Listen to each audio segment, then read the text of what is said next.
కాలాన్ని అద్భుతమైన వీక్షణ చేస్తూ, బహుశా సారు పదాల బరువు తెలిసిన వ్యక్తిగా సారు గురించి ఏం మాట్లాడలేను. సారే ఈ కాలంలో ఈ పుస్తకం దాని నేపథ్యం గురించి ఏకే ప్రభాకర్ సార్ మాట్లాడతారు.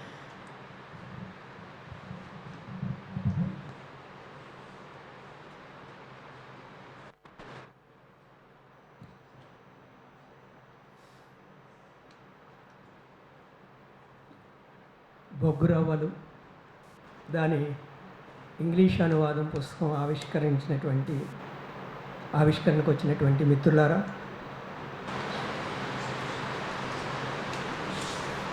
సభకు అధ్యక్షగా వహిస్తున్నటువంటి విద్యావంతుల వేదిక నాగన్న గారు, ఈ పుస్తకాన్ని ఆవిష్కరించినటువంటి పెద్దలు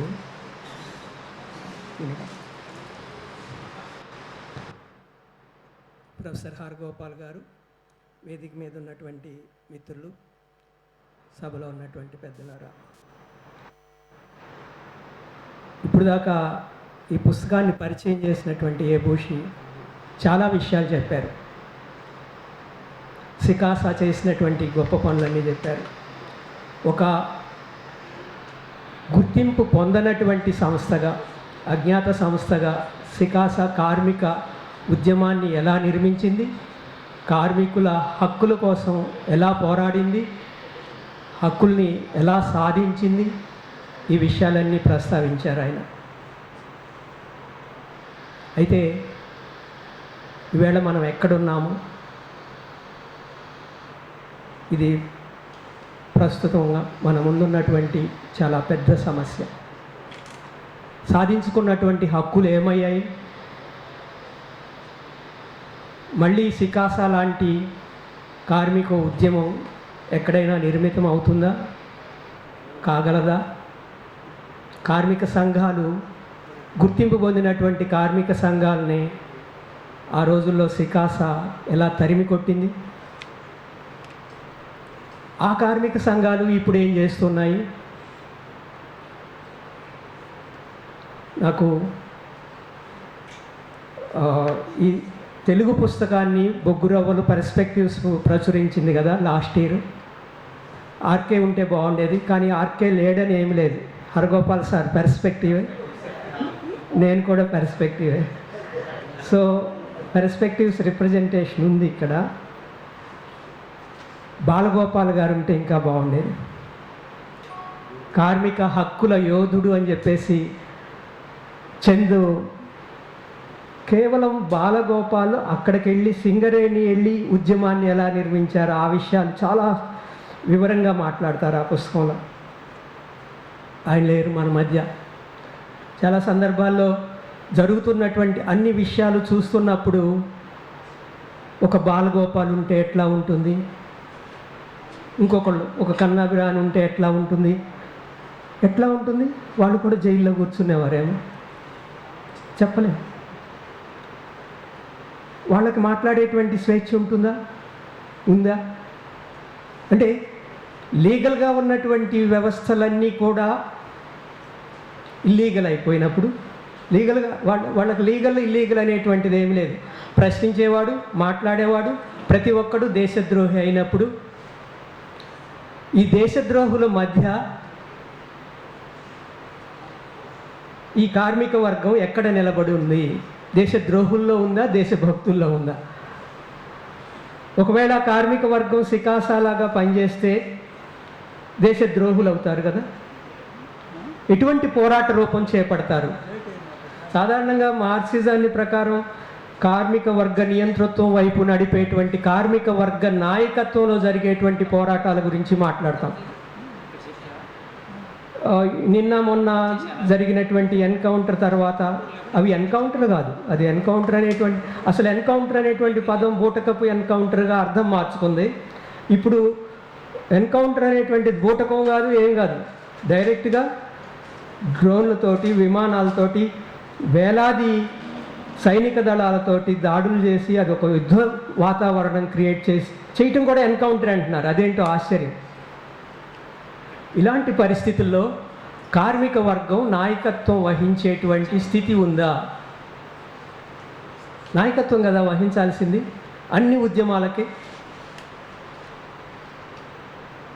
ఈ పుస్తకం చదువుతున్నంతసేపు నాకు కలిగినటువంటి ఆలోచనలు ఇవి. వీటి గురించి చాలా సాహిత్యం వచ్చింది. నేను మీ అందరిలాగా అక్కడి నుంచి కూడా వచ్చి ఉంటారు కొంతమంది. మీ అందరిలాగా లోపల పనిచేసినటువంటి వ్యక్తిని కాదు, ఉద్యమంలో ఉన్నటువంటి వ్యక్తిని కాదు. ఒక సాహిత్య విద్యార్థిగా నేనేం ఫీల్ అవుతున్నాను ఈ పుస్తకం గురించి. ఎన్నో పుస్తకాలు వచ్చాయి. నాకు తెలిసి భారతదేశంలో ప్రపంచ సాహిత్యం అని చెప్పేసి అంత ధైర్యం అయితే నాకు లేదు. ఎందుకంటే ప్రపంచ సాహిత్యం అంతా నేను చదవలేదు కాబట్టి, అంటే అతిశయోక్తిగా అనేసేసాం అలవోకగా. కానీ భారతదేశ సాహిత్యం అంతా చదివామంటే మళ్ళీ అదొక ప్రశ్న. నాకు తెలిసి ఎంతో కొంత అది సమీపం మన దగ్గరగా ఉన్నటువంటి సాహిత్యం కాబట్టి, ఎక్కడ కార్మిక ఉద్యమం గురించి ఇటువంటి సాహిత్యం రాలేదు.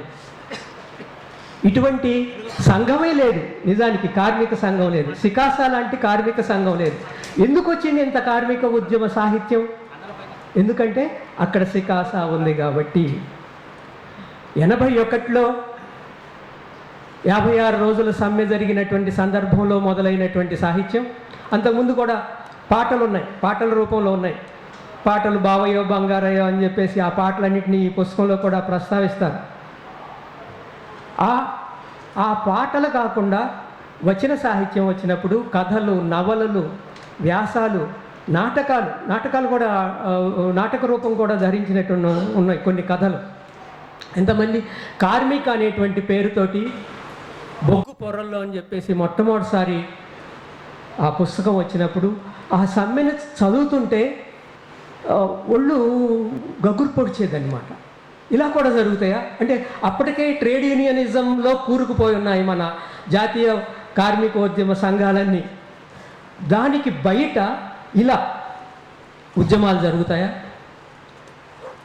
ఇందులో పెద్ది శంకర్ గురించి రాస్తూ రాడికల్ ఉద్యమంలో ఎండాకాలం గ్రామాలకు తరలండి క్యాంపెయిన్లో వాళ్ళకి ఎక్కడ నీళ్లు దొరకనప్పుడు పెద్ది శంకర్ అక్కడ ఎవరిదో మూత్రం తాగినటువంటి ఘటన ఇందులో వర్ణితమైంది. ఈ పుస్తకంలో కూడా రవీందర్ అన్న దాన్ని రికార్డ్ చేశారు. ఎందుకు చేశారు వీళ్ళు ఈ పని? పెద్ది శంకర్ కాదు, ఈవెన్ రవీందర్ అన్న తనతోటి మిత్రుడితోటి వెళ్తున్నప్పుడు మణుగూరు దగ్గర ఆ ప్రాంతాల్లో వెళ్తున్నప్పుడు, అది ఎండాకాలం అయినప్పుడు చీకట్లో లేకపోతే పగలు రాత్రి తప్పించుకొని వెళ్ళిపోతూ ఉన్నప్పుడు ఎక్కడ నీళ్లు దొరకనప్పుడు ఒక మురుగు గుంటలో నోరు పెట్టి నీళ్లు తాగాల్సినటువంటి పరిస్థితిని కూడా ఆయన వర్ణించారు. ఎందుకు చేశారు వీళ్ళు ఈ పనులన్నీ? ఎందుకు చేస్తూ ఉన్నారు? ఎందుకు చనిపోతూ ఉన్నారు? ఒకసారి కాదు, మరల చనిపోతూనే ఉన్నారు కదా. వాళ్ళు చనిపోయిన ప్రతిసారి ఇది అంతమైపోయింది, శ్రీకాకుళం అంతమైపోయింది, సికాసా అంతమైపోయింది, కార్మికోద్యమాలు ఉండవు ప్రపంచంలో ఎక్కడ, దేశంలో ఎక్కడ. ఉత్తర తెలంగాణ, ఆదిలాబాద్, కరీంనగర్ ఈ ఉద్యమాలన్నీ అణగిపోయినాయి. తర్వాత నల్లమల వెళ్ళింది. నల్లమల మీద నవల కూడా రాశాడు పీచంద్. నల్లమలనే అణిచివేశాం. ఇప్పుడు ఛత్తీస్గఢ్లో మాడ్ ఉద్యమాన్ని కూడా అణిచివేస్తాము, వాళ్ళని చంపేశాము. ఇది ఆఖరి పోరాటం అంటారు. ఆఖరి యుద్ధం, పోరాటం కాదు, ఆఖరి యుద్ధం అంటారు. సొంత దేశ పౌరుల మీద యుద్ధాన్ని ప్రకటిస్తుంది ఈ ప్రజాస్వామ్య ప్రభుత్వం. ప్రజాస్వామ్య ప్రభుత్వం అని ఊరుకోవట్లేదు, అతిపెద్ద ప్రజాస్వామ్య ప్రభుత్వం అని కూడా చెప్తున్నారు. అంతటితో ఆగట్లేదు. ప్రజాస్వామ్యానికి ఇది తల్లి ఒడి అంట. తల్లి ఒడిలో చంటి బిడ్డలో కాల్పులకు ఎందుకు గురై చనిపోతున్నారు? 6 నెలల పసిగుడ్డు కూడా అన్యాయం చేసిందా? పోరాడుతుందా? ఆఖరి యుద్ధం వాళ్ళ మీద చేసేది. నిన్న మొన్న ఇజ్రాయెల్కి సంబంధించినటువంటి ఒక మాజీ ఎంపీ అంటాడు, గాజాలో ఉన్నటువంటి ప్రతి శిశువు మా శత్రువు అన్నాడు.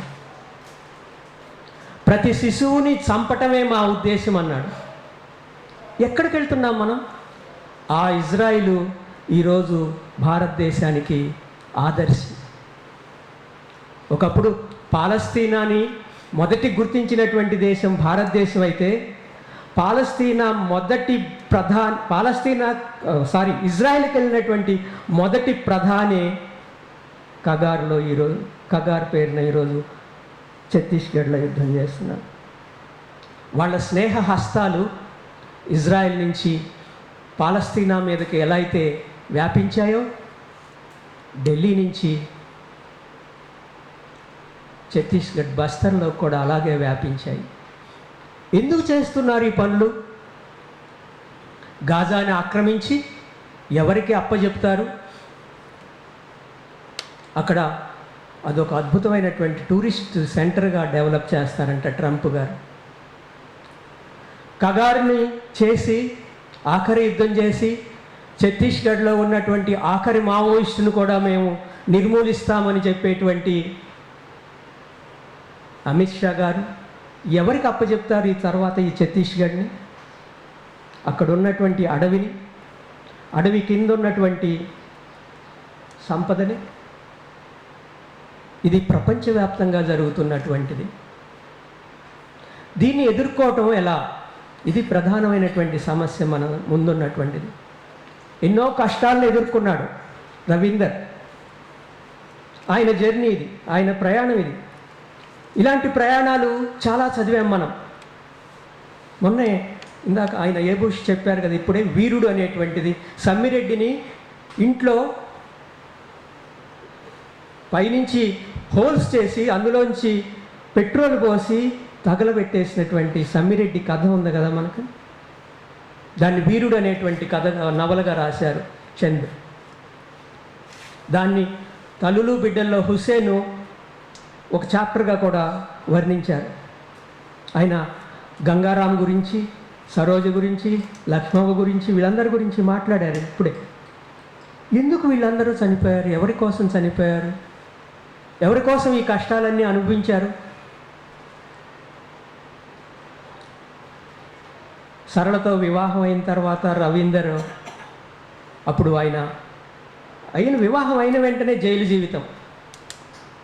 ఆ తర్వాత ఆమె కడుపుతో ఉన్నప్పుడు తండ్రి చనిపోతే ఆయన ఎక్కడున్నాడో మరి అజ్ఞాతంలో ఉన్నాడు. ఆయన తండ్రి చనిపోతే మామగారిని చూడటానికి వెళ్తుంది సరళ. పీకల్లోతు నీళ్ల వాగులో నడుచుకుంటూ వెళ్తుంది. ఇలా చాలా చెప్పుకోవచ్చు ఈ పుస్తకం ద్వారా మనకు తెలిసేటువంటి అనేక విషయాలు. ఈ పుస్తకమే కాదు, ఇటువంటి పుస్తకాలు చాలా వచ్చినాయి.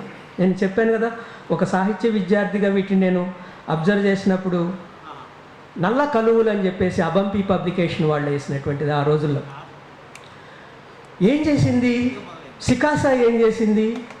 సికాసాలో పుట్టినటువంటి సింగరేణి సాహిత్యం ఏం చేసింది? అంతకుముందు జనరల్గా మనకి అసలు కార్మిక ఉద్యమ సాహిత్యం లేదు. కార్మికులు అసలు సాహిత్యంలోకి ఎక్కలేదు. ఒకవేళ ఎక్కిన కమ్యూనిస్టు ఉద్యమంలో పనిచేసినటువంటి వాళ్ళు సహజంగానే కార్మిక వర్గం గురించో లేకపోతే రైతాంగం గురించో ఏవో నవల్లో వచ్చి ఉంటాయి. వాళ్ళందరూ బయట వ్యక్తులుగా రాశారు. కానీ కార్మికుల్లోంచి పుట్టినటువంటి వ్యక్తులు కొంతమంది ఉన్నారు. వాళ్ళందరితో కలిపి నల్ల కలువలు, ఆ పేరు చూడండి ఎట్లా ఉందో, నల్ల కలువలు అని చెప్పేసి. అప్పట్లో కార్మిక అనేటువంటి పేరుతోటి రఘోత్తమ్ రెడ్డి, రాజన్న, అల్లం రాజయ్య, పీచంద్ వీళ్ళు కథలు రాస్తూ ఉండేవారు. బండ కింద బతుకులు అని చెప్పేసి ఒక పుస్తకం కైతికాల పోసెట్టి పేరుతోటి వస్తుంది. ఆ రోజుల్లో పేరు కూడా అక్కర్లేదు ఎవరికి. ఒక పాట పాడుకుంటున్నాం మనం, ఆ పాట ఎవరు రాశారో తెలియదు. ఒక కథ చదువుతున్నాం, ఆ కథ ఎవరు రాశారో కూడా తెలియదు. ఒక కథల సంకలనం బయటకు వస్తుంది, అందులో కథల పేర్లు ఉంటాయి కానీ అవి ఎవరు రాశారో తెలియదు. అంటే this is the highest form of humanity అంట నేను. రచయిత తన కర్తృత్వాన్ని, మనం చిన్న పని చేసి పెద్ద ఆర్భాటంగా ఫేస్బుక్లో పెట్టుకుంటున్నాం కదా ఈరోజు, ప్రతిదీ మనమే అని చెప్పేసి తమ సొంత ముఖాలు దాచుకొని తమ సొంత పేర్లు దాచుకొని అజ్ఞాత కర్తృత్వంతో కథలు రాసేవారు, నవలు రాసేవారు. ఫలానా పేరుతోటి ఎవరు రాసిందంటే ఇప్పుడు అల్లం రాజయ్య కథల పుస్తకాలు అవన్నీ పర్స్పెక్టివ్స్ వేసిన తర్వాత ఓహో ఇది అల్లం రాజయ్య రాసిందని తెలుస్తుంది. నల్ల వజ్రం అనేటువంటి నవల పవన్ కుమార్ పేరుతో రాసింది ఎవరు? నేను నా పిహెచ్డి వీటిని టచ్ చేస్తూ మాట్లాడేటప్పుడు నాకు ఆ రోజు తెలియదు వాళ్ళు ఎవరో. పుస్తకాలు దొరికేవి కాదు, నల్ల వజ్రం దొరికేది కాదు, నల్ల కలువలు దొరికేది కాదు. తెప్పించుకొని ఏదో విధంగా కింద మీద పడి తెప్పించుకోవటం. ఈరోజు మన మధ్య ఇంకొక యువ పరిశోధకురాలు ఉంది, లావణ్య. ఈమె అదే స్ట్రగుల్. నాకు దొరకలేదు నల్ల కలువలు, నాకు దొరకలేదు నల్ల వజ్రం, ఆమెకి దొరకట్లేదు. ఏమయ్యాయి? నా దగ్గర ఉన్నాయని చెప్పాను. ఇట్లాగే ఎవరో పరిశోధక విద్యార్థులు వస్తారు, తీసుకెళ్తూ ఉంటారు, మళ్ళీ అన్న దగ్గర కూడా ఉన్నాయంట ఈ పుస్తకాలన్నీ. అన్న అడ్రస్ పట్టుకోండి గట్టిగా. నల్ల కలువలు ఉంది, నల్ల వజ్రం ఉంది, బండ కింద బతుకులు ఉంది. మరొక విషయం గుర్తొస్తుంది నాకు. ఈ సాహిత్యాన్ని ప్రచురించే క్రమంలోనే పెర్స్పెక్టివ్సే 1998లో 2000లో సింగరేణి అని చెప్పేసి ఒక చిన్న పుస్తకం వేసింది. ఆ మునీర్ అన్న ఈవేళ చనిపోయినట్లు వార్త కూడా షేర్ చేశారు. అద్భుతమైనటువంటి రైటర్.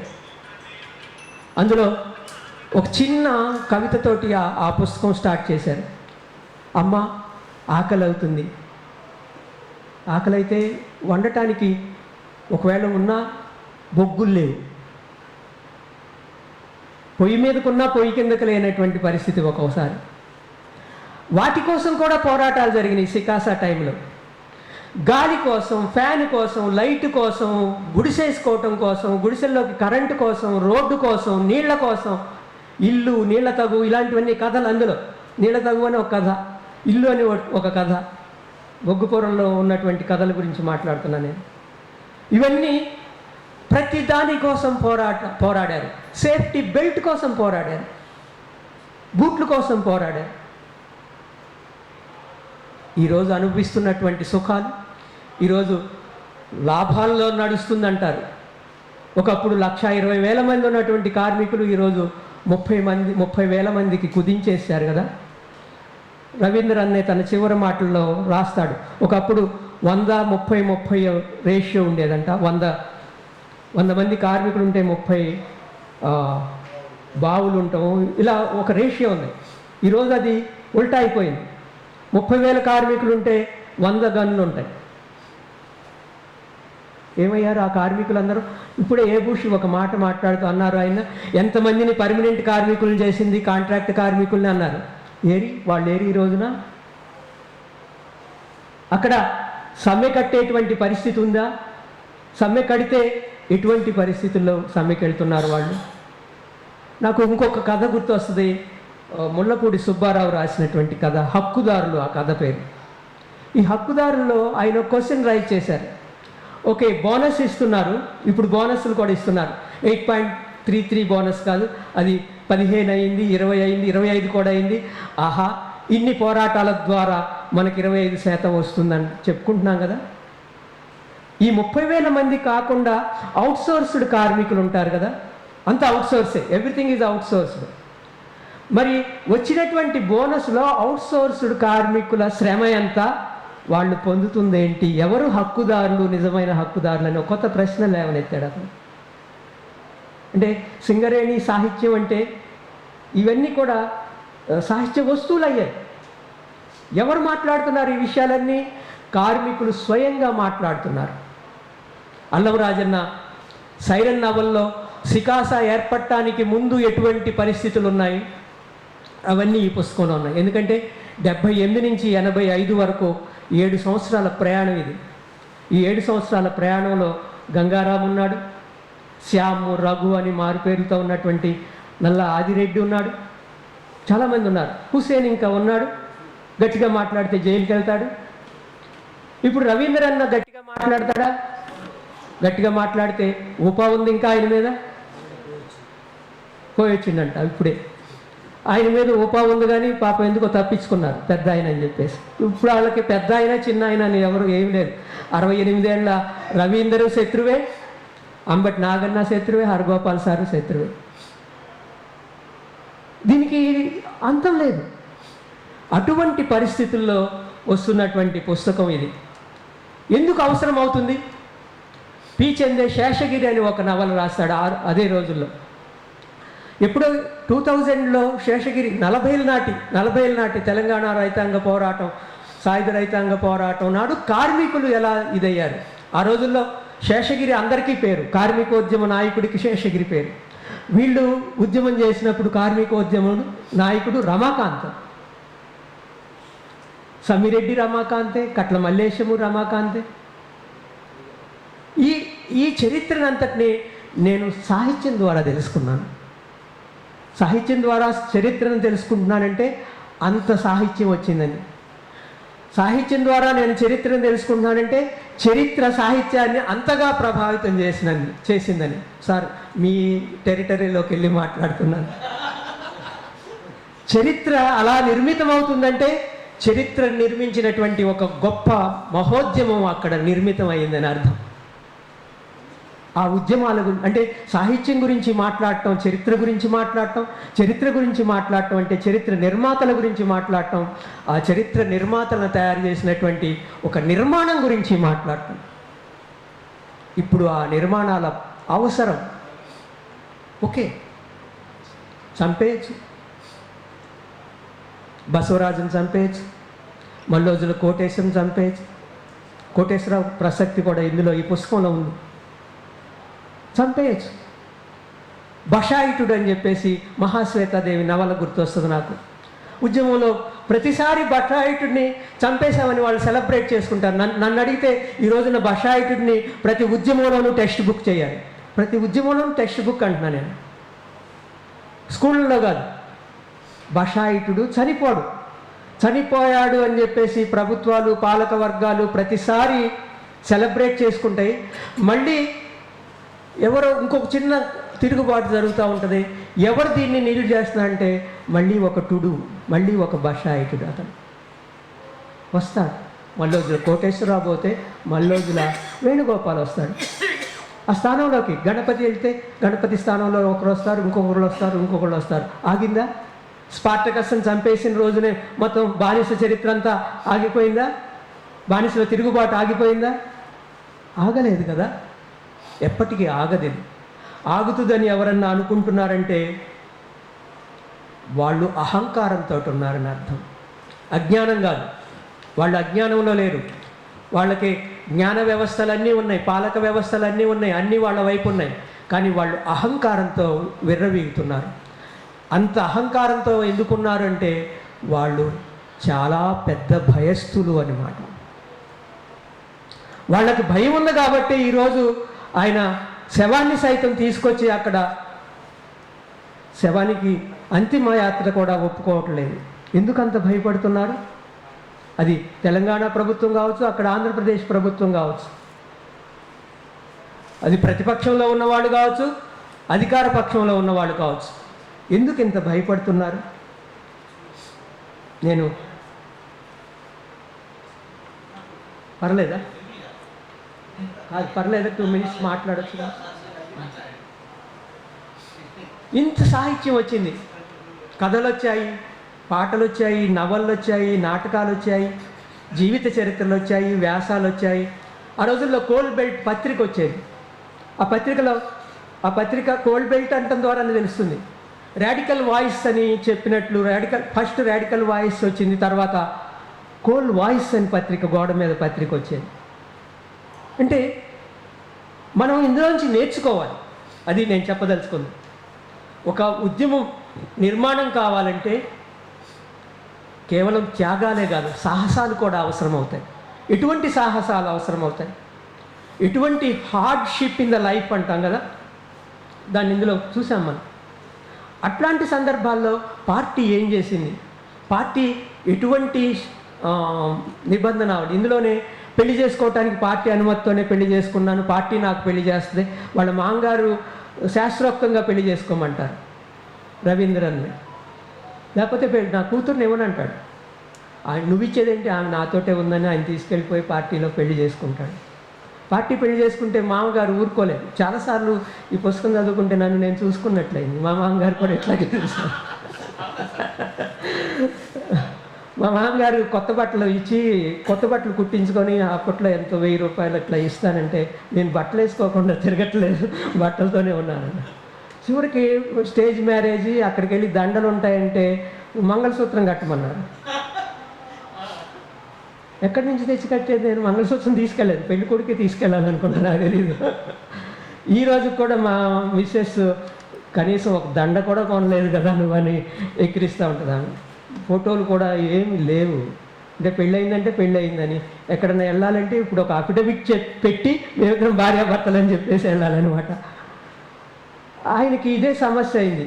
స్టేజ్ మీదకి వెళ్ళగానే మంగళసూత్రం కట్టాల్సి వచ్చే పరిస్థితి. వాళ్ళు తెలియగలరు. వాళ్ళ మామగారు దీనికంటే 2 ఆకులు ఎక్కువ చదివినాడు. చిన్నమ్మ ఆమె ఏం చేసింది, పూల దండలో ఆ తాళి ఉంటుంది కదా, దాన్ని దాచిపెట్టి దండేస్తే ఆటోమేటిక్గా కట్టినట్లే కదా. రవీంద్ర అన్న పాపం, రవీంద్ర అన్న అజ్ఞాత జీవితం గడిపొచ్చిన వాడు కదా, ఎక్కడెక్కడ ఏమేమి ఉంటాయో చూస్తాడు కదా. ఆ దండలో దాగి ఉన్న దారాన్ని సైతం కనిపెట్టగలడు విప్లవకారుడు. దండలో దాగి ఉన్నటువంటి ఏమది మంగళసూత్రాన్ని కనిపెట్టాడు. ఆయన 2 ఆకులు ఎక్కువ చదివాడు కదా, వీళ్ళ పిన్నమ్మో లేకపోతే మామగారు, ఈయన 4 ఆకులు ఎక్కువ చదివాడు. దండలు ఎక్స్చేంజ్ చేశాడు. దండలు ఎక్స్చేంజ్ చేసినప్పుడు తాడి ఉన్నటువంటి దండ సరళక్క చేతిలోకి వెళ్ళింది. ఆమె చూసుకుందో లేదో పాపం తెలియదు. ఆమె ఆ దండేసింది తాళి కట్టించుకున్న మొట్టమొదటి భర్త అయినా. అంటే ఈ తాళి, ఈ వ్యవహారం అంతా కొంచెం ఏదోగా ఉంటుంది కానీ సరదాగా మాట్లాడుకోవటానికి బాగుంటుంది కదా. అంటే ఉద్యమం ఏమి నేర్పుతుంది? ఉద్యమం ఏమి నేర్పుతుంది? ఉద్యమ జీవితం ఏమి నేర్పుతుంది? అదంతా ఈ పుస్తకంలో ఉంది. మిగతా సాహిత్యం కంటే, చాలా సాహిత్యం గురించి మాట్లాడుకున్నాం కదా, ఎంత దుర్మార్గమైనటువంటి అణచివేత జరిగింది ఉద్యమం మీద, సికాసా మీద. జులుం అని ఒక కథ ఉంటుంది, పి చందుదే. జులుం అనేటువంటి కథ ఇప్పుడే లావణ్యతో చెప్పాను అనుకుంటా. అందులో పోలీసులకి చంద్రన్న అనేటువంటి ఒక వ్యక్తి దొరుకుతాడు. చంద్రన్న అని ఒక వ్యక్తి దొరికితే అతని శవాన్ని మాయం చేస్తారు. అతన్ని చంద్రన్న ఎలా చంపేస్తారంటే, ఒక కాలికి ఒక తాడుగట్టి ఇటువైపు, ఇంకొక కాలికి తాడుగట్టి ఇటువైపు 2 జీపులతోటి లాక్కెళ్ళిపోయి నిలువుగా ఇలా చీలిపోతాడనమాట చంద్రన్న. ప్రజాస్వామ్య దేశం మనం. ఇంత చేసి ఆ చంద్రన్న నాయకుడు చంద్రన్న కాదు, సామాన్య ప్రజల్లో ఉన్నటువంటి చంద్రన్న. 27 మందిలో, 32 మందిలో, 40 మందిలో అసలు ఉద్యమకారులు ఎంతమంది, మిగతా సామాన్య ఆదివాసీలు ఎంతమంది అని చూసినప్పుడు ఈ జీపు కట్టి లాగినటువంటి ఆ చంద్రన్న నిజానికి చంద్రన్న కాదు, ఆ పేరుతో ఉన్నటువంటి చంద్రయ్య అనేటువంటి ఒక సాధారణటువంటి వ్యక్తి. ఇటువంటి వాటిని ఎన్నో సాహిత్యంలో రికార్డ్ చేశారు రచయితలు. పి చంద్ర రాసినటువంటి విస్తృతమైనటువంటి రచనలు ఎవరు చేయలేదేమో. సింగరేణి చరిత్ర తెలుసుకోవాలంటే మనం పి చంద్ర దగ్గరికి వెళ్ళాలి. సింగరేణి చరిత్ర తెలుసుకోవాలంటే మనం అల్లం రాజన్న దగ్గరికి వెళ్ళాలి. అంటే ఇంత క్రూరంగా ఉంటుంది ఆ రాజ్యం. వాళ్ళకి మానవీయత అనేటువంటి గుణాలు ఏమి ఉండవా? రాజన్నంతనే పోవు నా కృపయు అంటాడు ఎవరు? కాళహస్తీశ్వర శతకం రాసినటువంటి దూర్జటి. అంటే రాజ్యానికి ఇంత క్రూరత్వం ఎందుకు ఉంటుంది? అతి సామాన్యులైనటువంటి వాళ్ళని కూడా తీసుకెళ్ళి అలా చంపాల్సినటువంటి అవసరం ఎందుకు ఏర్పడుతుంది? భూదేవి అని ఇంకొక నవల రాస్తాడు పి చందే. భూ నిర్వాసితులని ఇంకొక కథల పుస్తకం ఉంటుంది. అది ఓపెన్ కాస్ట్ మైన్స్ గురించి. అక్కడ వరకు రాలేదు రవీంద్ర అన్న. ఓపెన్ కాస్ట్ మైన్స్ వచ్చాక ఏం జరిగింది, కార్మికుల హక్కులు ఏమైనాయి, కార్మికుల సంఖ్య ఎలా తగ్గుకుంటూ పోయింది, ప్రైవేటైజేషన్ ఎలా పెరుగుకుంటూ పోయింది, మిషనరీ వచ్చిన తర్వాత కార్మికులు వాళ్ళ పరిస్థితి ఏమైంది, ఈ విషయాలన్నీ మనకి అక్కడ కనపడతాయి. అంటే నేను ఒక బయట వ్యక్తిగా, సాహిత్య విద్యార్థిగా ఉద్యమాన్ని ఎలా అర్థం చేసుకున్నానో చెప్తున్నాను. ఇంత పెద్ద సాహిత్యంలో విఎస్ అని ఒక ఆయన ఉన్నాడు, మూట శంకర్ అతని పేరు. కొత్తగూడెం బుక్ ట్రస్ట్ వాళ్ళు వేశారు ఆయన పుస్తకాన్ని. సింగరేణి వైస్ ప్రెసిడెంట్గా ఉన్నారు. ఆయన గురించి కూడా మీరు ఈ పుస్తకంలో సాగర్ అనే మారు పేరుతోటి, విఎస్ అనే పేరుతోటి ఆయన కథలు కూడా దొరుకుతాయి. ఆయన ఎన్కౌంటర్లో చనిపోయినట్టున్నాడు. అంటే నేను చెప్పదలుచుకుంది ఏంటంటే, ఉద్యమము, కార్మికులు, కార్మికోద్యమము, సికాస, రైటర్స్ వేరు కాదు. వీళ్ళందరూ అక్కడి నుంచే పుట్టుకొచ్చినటువంటి వాళ్ళు. అంటే బయట ఉన్నటువంటి వాళ్ళు రాసేటువంటి సాహిత్యానికి, లోపల ఉన్నటువంటి వాళ్ళు రాసేటువంటి సాహిత్యానికి తేడా ఏంటి? కార్మిక జీవితం గురించి కార్మికులకు బయట ఉన్నటువంటి వాళ్ళు రాయటం, ఆదివాసీ జీవితం గురించి ఆదివాసీలకు బయట ఉన్నటువంటి వాళ్ళు రాయటం, వీటికి తేడా ఏంటి? ఫస్ట్ హ్యాండ్ ఇన్ఫర్మేషన్ నీకు దొరుకుతుంది. సో ఇది కూడా ఫస్ట్ హ్యాండ్ ఇన్ఫర్మేషన్. ఈ ఫస్ట్ హ్యాండ్ ఇన్ఫర్మేషన్లో అన్నీ ఉన్నాయి. అంటే ఉద్యమం నడుస్తూ ఉంటుంది, వైయక్తిక జీవితం ఉంటుంది, పోలీస్ అప్రెషన్ ఎట్లాగుంటుంది, తీసుకెళ్ళి టార్చర్ చేయటం, ఇవన్నీ ఉంటాయి కదా. వీటినన్నింటినీ తట్టుకొని నిలబడటానికి తర్వాత తను బయటికి రావటం, బయటకు వచ్చిన తర్వాత ఏం జరిగింది ఇక్కడ ముట్టుకోవట్లేదు. సో బొగ్గు రవ్వలంటే కార్మిక ఉద్యమ చరిత్ర, జ్ఞాపక శకలాలు. నేను తెలుగు వెర్షన్ చదువుకున్నాను, ఇంగ్లీష్ వెర్షన్ చదువుకున్నాను. విమల్ అద్భుతమైనటువంటి ట్రాన్స్లేటర్, తిరుగులేదు. అన్విచ్కి వాళ్ళు చెప్పలేదనుకుంటా, వాళ్ళు ఎక్కడ వేలు పెట్టలేనంతగా చిక్కటి రచన. ఇందులో చాలా పాటలు ఉన్నాయి. అంటే ఉద్యమంలోకి రవీందర్ ప్రవేశించి ఇదంతా ఆ పాటల్ని ఎలా ట్రాన్స్లేట్ చేశారు, వచనాన్ని ట్రాన్స్లేట్ చేస్తారు, బాగానే ఉంటుంది. వచనాన్ని హాయిగా ట్రాన్స్లేట్ చేస్తున్నారు, అనుభవాలు కాబట్టి సింపుల్ ఇంగ్లీష్లోకి. పాటను ఎలా ట్రాన్స్లేట్ చేశారు విమల్ అని చెప్పి నేను పట్టి చూశాను. పట్టి చూస్తే ఒక ఎగ్జాంపుల్ చెప్తాను. మీరు ఈ ఎగ్జాంపుల్ ద్వారా ఆ పాట ఏంటో చెప్తారేమో. With the sirens call, tools in hands, on a rickety cycle, to the mines you journeyed, O fellow worker, to toil beneath the weight of towering stones. గుర్తొచ్చిందా మీకు? రాఘవాచారి గారు, మీకు గుర్తు రావాలి ఆ పాట. సైరన్ సిటీ సింగరేణి సిటీ విని తడక సైకిల్ వేసుకొని, తడక సైకిల్ ఈ పదాలను ఎలా ట్రాన్స్లేట్ చేస్తారని నాకు ఆసక్తి. ఆ తడక సైకిల్, మామూలుగా సైకిల్ ఉంటుంది, సైకిల్ డొక్కు సైకిల్ అంటారు మా కోస్తాలో. ఈయన ఇక్కడ ఏమంటున్నాడు, తడక సైకిల్ అంటున్నాడు. ఆ తడక సైకిల్ని ఎట్లా ట్రాన్స్లేట్ చేస్తాడు విమల్ అని నా ఆసక్తి. ఒక సాహిత్య విద్యార్థి ఆయన ఏమంటాడు, రికిటీ సైకిల్ అంటాడు. ఆ పదం చూడండి. అంటే సైకిల్ ఒక రకమైనటువంటి శబ్దం చేస్తుంది కదా, డొక్కు సైకిల్ శబ్దం చేస్తుంది కదా, ఆ సౌండ్ని తెలియజేయటానికి ఆ పదం వాడుతున్నాడు. O fellow worker beneath the weight of towering stones, బండ కిందకి నువ్వు పోతివా ఓ కార్మికన్నా. బండ కింద, ఇక్కడ స్టోన్ ఏంటి, బొగ్గు పెళ్ళ. బండ అంటే నిజానికి స్టోన్ కాదు, బొగ్గు పెళ్ళనే బండ అంటారు. బండ కింద బతుకులు అంటే బొగ్గు బావిలో ఆ బండ కింద బండ కూలింది అంటారు. అది పడిపోయినప్పుడు దొంతులు కట్టకుండా ప్రమాదం జరిగినప్పుడు బండ కూలి ఇంత అయింది ప్రమాదం అంటారు కదా. ఇట్లా దాని పక్కనే శివసాగర్ పోయం అవుతుంది. తోటరాముని తొడకు కాటా తగిలిందని చిలక చీటీ తెచ్చిరా ఓ విలుకాడా నా చెలికాడ. ఇది అందరికీ తెలిసినటువంటి పాటే. దాన్ని ఎలా ట్రాన్స్లేట్ చేశాడు ఈయన, an arrow struck deep in the warrior's thigh. తోటరాముడి తొడకు కాటా తగిలింది. ఏ ప్యారెట్ బోర్ ద న్యూస్, అది తెచ్చిందంట, వార్త తెచ్చిందంట. చిలుక చీటీ తెచ్చిరా అంటాడు ఆయన. ఆ చీటీ అసలు ఈ తెలుగులో ఉన్నటువంటి నాన్ సెన్స్ అంటామే, అందాలు, సౌందర్యాలు, ఇవి ఇంగ్లీష్లోకి ఎట్లా వస్తాయి? అది చాలా ఈజీగా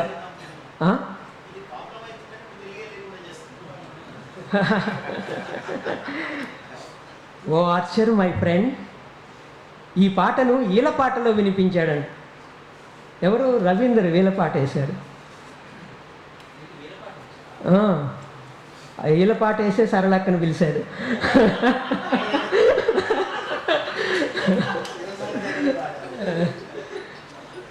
అంటే కార్మిక జీవితంలో పాట ఎలా ఒక భాగమైంది ఈ కథ, ఈ మెమరీస్ ద్వారా తెలుస్తాయి. జ్ఞాపక శకలాలేవి. ఇలా చెప్పుకుంటే చాలా చెప్పుకోవాలి.